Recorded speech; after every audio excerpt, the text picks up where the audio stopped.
Oke, assalamualaikum warahmatullahi wabarakatuh. Oke, kali ini kita akan melihat kabut tebal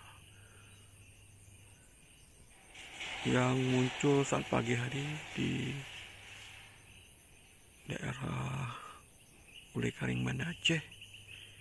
Nampak menutupi bangunan dan komplek perumahan. Nampak sangat tebal kabutnya.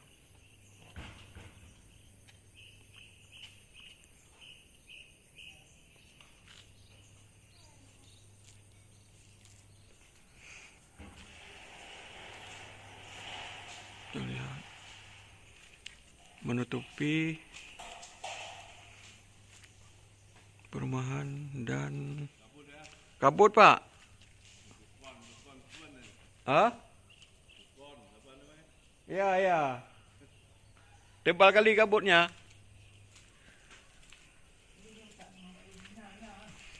Ini nampak dari kejauhan pohonnya tertutup dengan kabut.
Ini terlihat